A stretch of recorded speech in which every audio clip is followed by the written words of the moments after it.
जय जिनेंद्र सभी को पुनः स्वागत है। आज आपका पहला शुक्र निरोगी काया के अंतर्गत वास्तु टिप्स में हम लोग समझ रहे हैं वास्तु के बारे में। और वास्तु एक अनिवार्य विषय है सभी के लिए, क्योंकि आज वर्तमान परिप्रेक्ष्य में जो घटना दुर्घटनाएं, स्थितियां, परिस्थितियां, दुख और सुख की स्थितियां जो बनी हुई हैं उसमें कहीं ना कहीं कोई वास्तु भी बहुत बड़ा महत्व रखता है।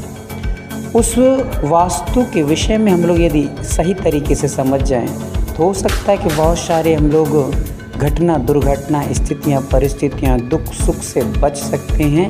ऐसा पूर्णतः तो नहीं कहा जा सकता, क्योंकि कर्म का उदय तीव्र रहता है तो फिर कोई वास्तु कार्यकारी नहीं होता है, किंतु वास्तु एक बहुत बड़ा निमित्त जरूर बन जाता है।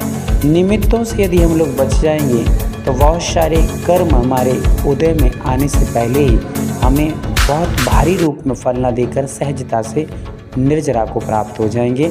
तो आइए उसी वास्तु से हम लोग पुनः मिलते जुलते कुछ टिप्सों को यहाँ पर समझते हैं। आज हम लोग बहुत महत्वपूर्ण विषय पर चर्चा करेंगे और वो विषय है दिशाओं की जानकारी को लेकर। कई प्रकार के वास्तु लोग निर्माण कर लेते हैं, घरों का निर्माण करते हैं, दुकान ऑफिसों का निर्माण कर लेते हैं, स्कूल और ऑफिस का निर्माण कर लेते हैं और लोग समझते हैं कि हमने सही तरीके से, सही व्यवस्थित तरीके से किया है। किंतु हम दिशाओं का पूर्णतः जब तक ज्ञान नहीं करेंगे, जानकारी नहीं रखेंगे, तब तक हमारा वास्तु भी कार्यकारी नहीं होता है। वास्तु में सबसे महत्वपूर्ण कोई बिंदु है तो वो बिंदु है दिशाओं की जानकारी। एग्जैक्ट जब तक हम दिशा जानकारी नहीं रखेंगे तब तक हमारा वास्तु सार्थक नहीं होगा, हमारा वास्तु सफल और सिद्ध नहीं होगा। इसलिए सबसे पहले आज हम लोग समझेंगे कि दिशा किस प्रकार से हम लोग निर्धारित करें, कैसे समझें दिशाओं को।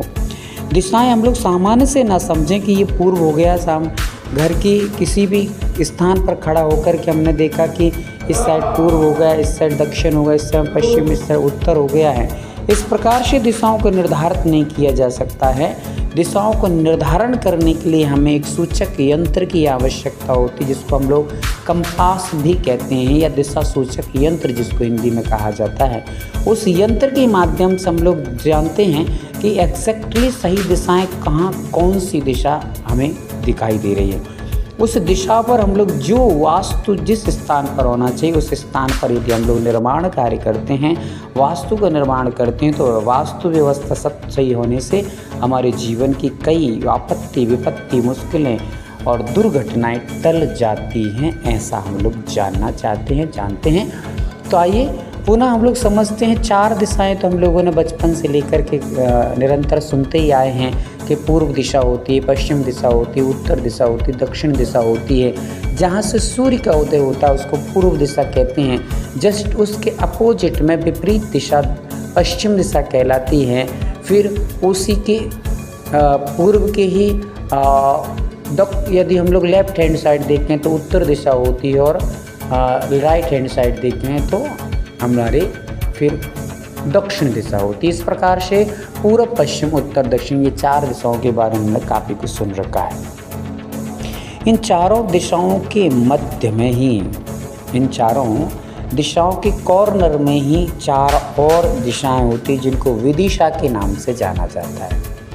जैसे हम लोग समझें कि पूर्व, आप देख रहे हैं चार्ट के माध्यम से इसको समझेंगे आप लोग कि हम जहाँ देख रहे हैं कि उत्तर और पूर्व ये 2 दिशाओं के मध्य में, सेंटर में जो दिखाई दे रहा है, कॉर्नर में जो दिखाई दे रहा है, पूर्व और उत्तर ये 2 दिशाएं जहाँ सेंटर को प्राप्त हो रही हैं, मध्य दिशा हो रही है, उसको कहते हैं ईशान कोण या ईशान दिशा। इसी के साथ साथ फिर हम लोग देख रहे हैं पूर्व और दक्षिण के मध्य में जो सेंटर पॉइंट आ रहा है वहाँ पर दक्षिण पूर्व लिखा है या साउथ ईस्ट लिखा है, उसको कहते हैं आग्नेय कोण या आग्नेय दिशा।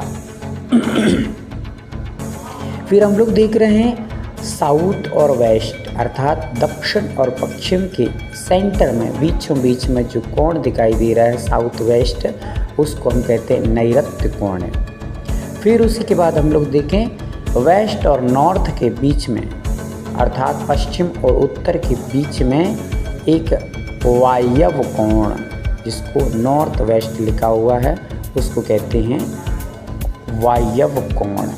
हम लोग समझेंगे कि 4 दिशाएं बड़ी महत्वपूर्ण है। इसके बीचों बीच में ये 4 और जो विदिशाएं ये भी बहुत महत्व अपने आप में रखती हैं।